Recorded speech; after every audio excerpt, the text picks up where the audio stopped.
This summer, I went from Newark, New Jersey to Paris and then to Acquigny, France.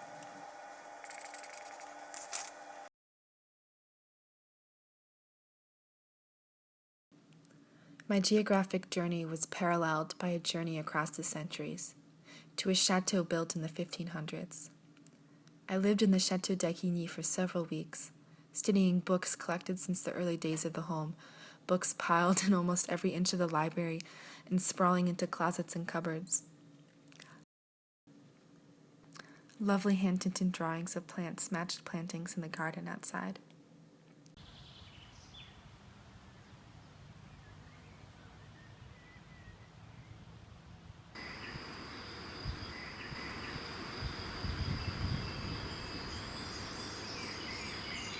The gardens at Acquigny were a particular delight. Designed in the 1700s, they are a living evocation of the writings of Goethe and Rousseau. The relationship between humanity and nature, as this was interpreted at the time, is clearly shown in carefully planned paths, engineered waterfalls and streams, and plantings introduced by the famous 18th century botanist Jussieu. I felt the attendant increased focus on subjectivity and introspection, the intention of the philosophers who so appreciated the wonders of nature.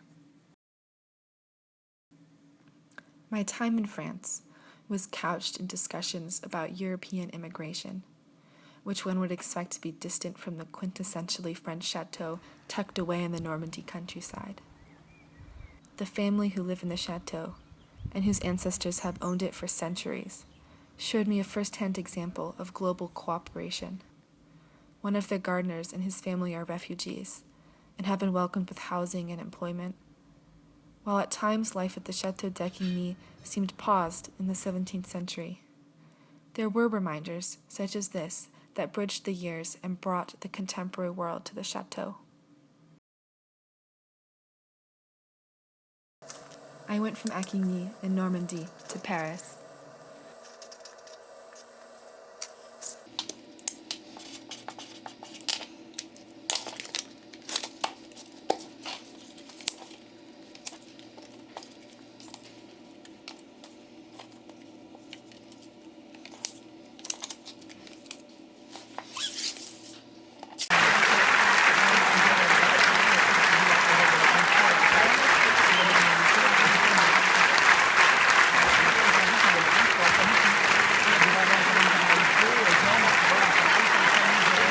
A global seminar immersed me in French theater, with over a dozen plays at a variety of venues, classes at the Paris Conservatoire, discussions with directors, playwrights, actors, and producers.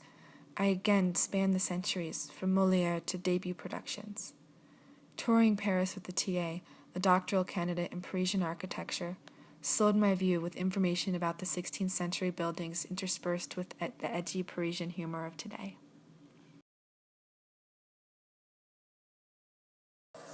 Leaving Paris behind, I went to Avignon, France.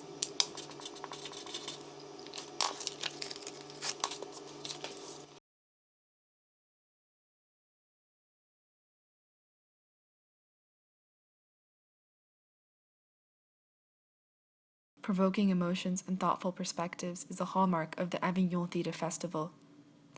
The walled town can't contain the productions, which take place almost 24 hours a day in venues in every inch of the city, including the 14th century Pope's Palace, and spilled to the outskirts of town and beyond to a quarry.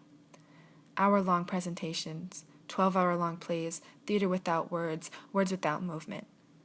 The juxtaposition of contemporary Europe with a centuries-old space continued. When nearby Nice experienced a terrorist attack, I saw the art unify and heal as it addressed pressing cultural issues. I went from France to Germany.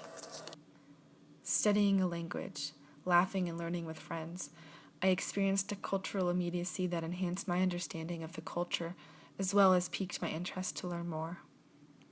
My internship with the French Heritage Society highlighted the importance of preserving historic landmarks such as the Chateau d'Acquigny, and also illuminated the special dimension provided by the preservation of their use. Working and living side by side with the Desneval family at the chateau, I learned that passing down a way of life and adapting it over the years delivers a rich and meaningful understanding of history and of French culture today. Navigating the contemporary global landscape, I also learned the value of the thinking of the Enlightenment. In today's world, careful introspection and concentrated reflection provide a meaningful balance to pressing issues that, at times, are alarming. For blending intellectual and personal growth, my summer travels and explorations were unparalleled.